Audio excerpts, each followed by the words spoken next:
Voilà. J'ai l'impression que Jean-Louis Debré est fan de vos livres. Oui, absolument. En main, voilà. C'est un très bon livre qu'il faut, je conseille à tout le monde de le lire, après l'avoir acheté naturellement. Merci monsieur Levoy, vraiment.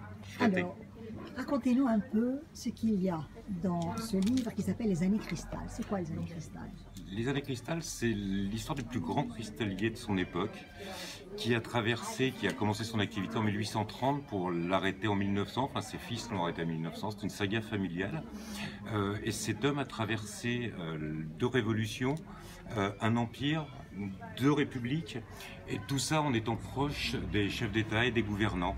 Ça a été un proche d'Haussmann, un proche de Napoléon III, et son univers, la cristallerie, est aussi pour moi la possibilité d'aborder aussi tout le monde ouvrier de l'époque, toute cette naissance d'une classe nouvelle qui arrivait suite à la révolution industrielle, puis les banquiers, et puis en gros d'écrire une grande saga historique. Est-ce qu'on peut dire qu'ils ont fait la renommée de la France? Absolument, absolument, ils ont participé. C'était aussi cette époque où les artistes, peintres, cristalliers, sculpteurs faisaient la renommée de la France. Absolument, il y avait les expositions universelles. Les expositions universelles où il y avait 4-5 millions de personnes, où chaque industriel de chaque pays venait avoir son pavillon et présenter l'œuvre de ses meilleurs patrons et de son meilleur savoir-faire. Alors, votre présence à ce festival Quartier du Livre, librairie éphémère, comment vous le pensez? Ah ben moi je trouve que c'est une expérience formidable. Je trouve qu'à la mairie du 5e, c'est une excellente initiative. Enfin voilà, ça fait plusieurs éditions.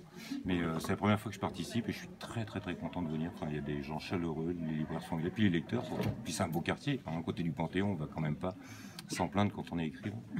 Je vais continuer sur les mêmes questions pratiquement. Qu'est-ce que vous pensez du livre papier, à titre de l'avenir, ou le livre tout court? Ah ben il a forcément de l'avenir, parce que, enfin faut espérer, parce que ça voudrait dire qu'on va remettre les textes dans des langages numériques, et ces langages numériques changent. Ça dépendra des machines, il ne faut absolument pas que la lecture dépende des machines. Si demain on vous donne une disquette 6 pouces qu'on a utilisée il y a 20 ans, plus personne ne peut l'utiliser, il faut se rendre compte de ça. Et donc les formats, tout ça changera, et il ne faut absolument pas qu'entre nous et les textes, comme entre nous les hiéroglyphes, il y ait besoin d'une machine. Il faut que l'être humain puisse déchiffrer tous les textes possibles naturellement. Et aujourd'hui, être auteur, c'est une grande bataille. Ce sont des athlètes, les auteurs, pour arriver au lecteur. Racontez-moi un peu cet athlète que vous êtes, comme tous d'ailleurs. Le lecteur, déjà, de faire les salons, c'est une façon de le remercier. C'est formidable d'avoir des lecteurs. Déjà, qu'on a la chance de pouvoir publier et de toucher des lecteurs, je trouve que c'est formidable. De venir sur les salons, c'est un moyen de les remercier et puis d'être à leur contact aussi. C'est important de ne pas s'enfermer. On passe beaucoup de temps tout seul derrière un écran. Donc il est important vraiment de sortir, de retrouver les gens et puis de les écouter aussi. Et puis de sentir le poste. Vous répondez indirectement à ma question sur la dédicace. Mais vous, en tant que la route de l'auteur, elle commence où? Elle est difficile comment? Elle est difficile comme n'importe quel chemin de vie, pas plus et pas moins, je suppose, et je crois qu'il y a des gens qui ont des vies beaucoup plus difficiles que celles des auteurs. C'est pas forcément simple, mais aucun métier n'est simple. Je crois qu'un mineur chilien, le matin, ça doit être un peu plus compliqué pour lui que pour moi. Quelle que soit ma vie, quelle que soit effectivement les finances, parce que c'est toujours très difficile d'en vivre, c'est même quasi impossible, on a tous quasiment soit des métiers à côté, soit des activités. Mais c'est une route qui est longue, mais c'est une route qui est passionnante, et puis est-ce qu'on le choisit, je suis pas sûr. Voilà, je suis assez stoïcien, je crois dans la destinée. Donc je suis pas certain qu'on choisisse un parcours en politique ou qu'on choisisse d'être auteur. Est-ce qu'on fait vraiment le choix? Je suis pas certain. En tout cas, je vous remercie infiniment, parce que ce que vous nous dites est très solide. On fait le choix. Mais est-ce que ce choix est libre? Oui.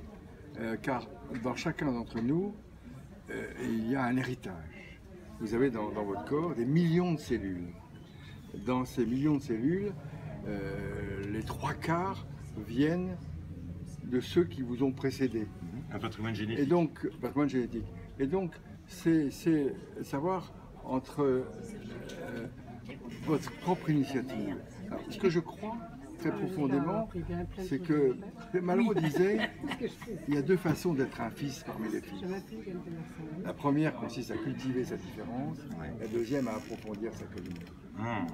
Et donc, votre patrimoine génétique fait que, à un moment, soit vous le cassez et vous partez ailleurs, Comme le cristal. Soit vous faites fructifier cet héritage et vous approfondissez votre communion. Vous tracez un sillon comme ça. Et puis, il y a votre patrimoine, et puis vous ne pouvez pas être déconnecté d'un environnement, d'un moment. Ce qu'ont vécu vos arrière-grands-parents n'est pas la situation que vous vivez, quel que soit votre patrimoine. Absolument. Et donc, la vie, elle est aussi ce qu'on en fait. Donc, au début, j'ai réagi parce que finalement, on ne peut pas dire que la vie, c'est de subir. Non, la vie, c'est d'agir et d'agir volontairement. On construit sa vie, on ne subit pas sa vie. Après, il y a l'idée effectivement qu'il y ait quelque chose qui soit prédestiné. Alors, est-ce qu'on est l'impression? Qu'est-ce qui fait qu'on casse son destin et qu'on casse ses liens familiaux, qu'on les continue? C'est le problème de l'acquis et de l'inné. À quel moment vous échappez? Ouais. À quel moment? Mais est-ce que votre patrimoine génétique ne vous permet pas, à un moment, de vous échapper? En tout cas, un grand merci pour les librairies éphémères. Et en même temps, on va espérer longue vie à ce festival. Et puis, n'oubliez pas oui, bien sûr, on a pris le livre. Et puis, c'était un parfait duo. Voilà, merci beaucoup. C'est un plaisir, Jeanne Orléans, donc de la librairie éphémère. Merci beaucoup. J'allais voir Jean-Louis Debré.